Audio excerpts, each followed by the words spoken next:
We'll get right into it. There wasn't a lot of fights this week, but the fights we did have, they delivered, and it was quite the action. We're going to start off in the boxing world.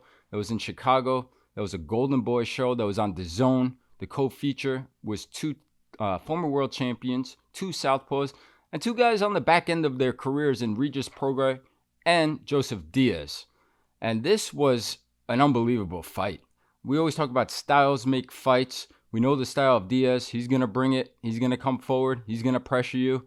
And Prograis, who used to be a slickster and a boxer and using movement at 36 years of age and the legs not quite what they used to be, made it for a much more entertaining fight. I thought of what you've said in the past in regards to guys like Roy Jones. When they break all the rules and the speed slows down and the reflexes slow down, you don't get away anymore with some of those bad habits. I thought that came into play big time in this fight.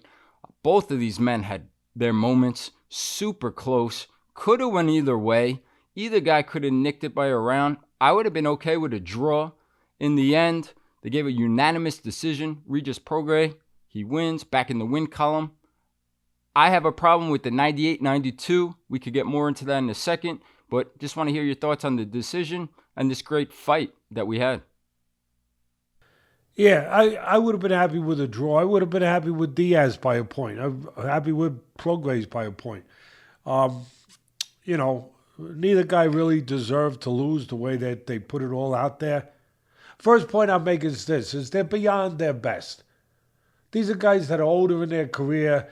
They've been in a lot of tough fights. It's like an Ali Frazier in the Thrill in Manila. I'm not comparing them to those icons. Don't get crazy. But stay with me on this. That was a great fight in the Manila fight, the Thrill in Manila. Part of it was because both fighters were not the same fighters anymore physically, athletically. Their best was gone. It was left in rings all over the country, all over the world, parts of them. And what you saw in the Thrill in Manila was their courage, their character. Character don't get old. Speed gets old. Reflexes get old. Timing gets old. Physical traits get old. But character don't get old. It stems to the test of time. It passes the test of time. It stays.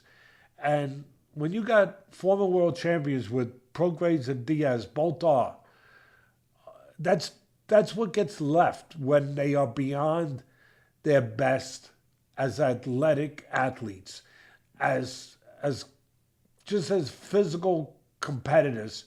When those tools start to erode, and they have eroded, when they start to erode, then all you're left with two former champions is their base, their core, their character. And that's what made it a great fight. And I think the commentators, I love the commentators, they're good. I like them. I like them as people, they're good. But when you start saying they're not done, you're going down a slippery slope. You're going down a slippery, dangerous slope in this business because they are not at their best. Yeah, they had a great fight, but against each other, against two guys that have diminished in their abilities, two guys that were evenly diminished, I think it's fair to say. From a physical standpoint, you're going to get the truth here, bad nose or no bad nose. I don't give a freak, and their character made it a great fight. Their experience, their intestinal fortitude, what they are. But be careful when you say, they still got a lot left, or they're not done. Be careful what you say, because you put them in there with young, vibrant fighters now, and you're going to see how fast you might realize you were wrong. So all I can say is terrific careers to both of them. I hope they know when it's the right time to get out. But it was a terrific fight. No doubt about it. There was some elements to it that were strange at best with the doctor, right, bud? That doctor. First of all, that decision, that judge, that scorecard that you just mentioned, that guy should be suspended. Again, we're on the suspension thing again. He should be suspended. If we had a national commission, and I had anything to do with it, or at least with the criterion of it, he would be called in Monday morning to explain that, and then explain to him that you're being suspended. You're gonna be suspended for a while. You got time to think about it, time to get better, time to work and being a better judge. But you did a poor job. And it's bad because you're putting fighters at risk. They're taking more risks than 95% of the people in this world because of their craft and their vocation, and you put them in more risk by robbing them, and then because they get robbed, they got to come back and fight again and face all those punches again, where maybe they wouldn't have. Maybe they would have been closer to that exit door when the exit door starts to call for them. So, and that doctor, suspend him. That's my man. I got my man Richie here with me, and of course, we got Bennett doing the editing, and Bennett, I'm sure he's going to get up and match what I'm about to say, match my words with pictures. That commercial, you guys have all seen that commercial out there, right? Where they talk to the doctor, they said, and the guy's doing surgery, and somebody says to him, you're a doctor? And he says, no, not really. He said, but I did stay at a Holiday Inn Express last night. Okay, folks, close him up. You're not Dr. Stewart. No. But I did stay at a Holiday Inn Express last night. I mean, this guy should get that, but he's a doctor, unfortunately. I don't know how, but he should get that commercial, really, where, you're doc, you're in the corner, and first of all, you have a flashlight looking at this little cut. It was not the Grand Canyon. I mean, he was looking at it like, it was one of these horrific cuts. It wasn't. And he's with a flashlight. He's putting his glasses on. He's looking at it. I mean, I thought he was getting ready to go into freaking surgery. And then what does he do? It's almost like, and I know I'm taking a shot here, but it's almost like he wanted attention. Like this was his moment. First time, I don't know how many fights he's done. It he didn't seem like he did that many. But it's like he wanted to bask in that moment. He didn't want to let go of it. Then all of a sudden he's holding up the fight, and then he says, "Okay, how many fingers do I get up?" You can't make this stuff up. It was like a comedy routine. Who's on first? With Abbott and Costello. He says, how many fingers? And he's got one finger up, and Diaz says two. And then he says, okay, now how many do I have? He puts two up. Diaz says one. And then he says, okay, he's good.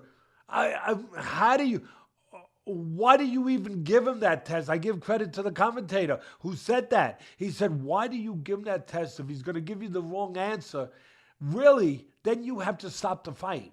And I'm glad they didn't stop it because it would have been wrong. But I'm just saying, if you do that test and you ask those questions and he gives you in the middle of a fight those answers, you got to say something's wrong here. And you got to stop it. So why did he even go down that road? Again, I don't know. Maybe the guy was, he was looking for more attention. He never had this kind of moment before. He is not qualified to be a ringside doctor. I don't know how he is in his, regular practice. Maybe he's a terrific doctor. Maybe he is.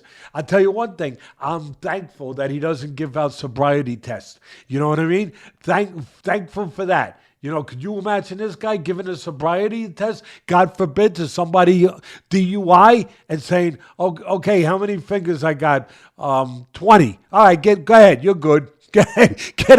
Go ahead. Get back on the road. I mean, it's just really, I thought I was watching a skit from Living Color. With the Wayman brothers. It would be funny if it wasn't serious. No, absolutely. I'm thankful he was not the doctor who did your surgery last week. Oh, I am too, because I wouldn't have a nose right now. And It makes me, you nailed it. I mean, that was ridiculous. I've never experienced and seen that before with a doctor. Like you said, I think it was Tom Grisham, the commentator. Well, why are you asking him? If you're just going to allow him to fight. Where it was scary was Diaz is a honest fighter, and he's a tough son of a gun. The way he behaved, he did not want a way out. So that tells me maybe he really couldn't see, and he was really just gutting it out going out there.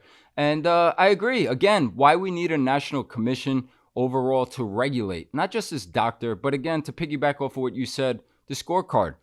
Mike Fitzgerald, 98-92.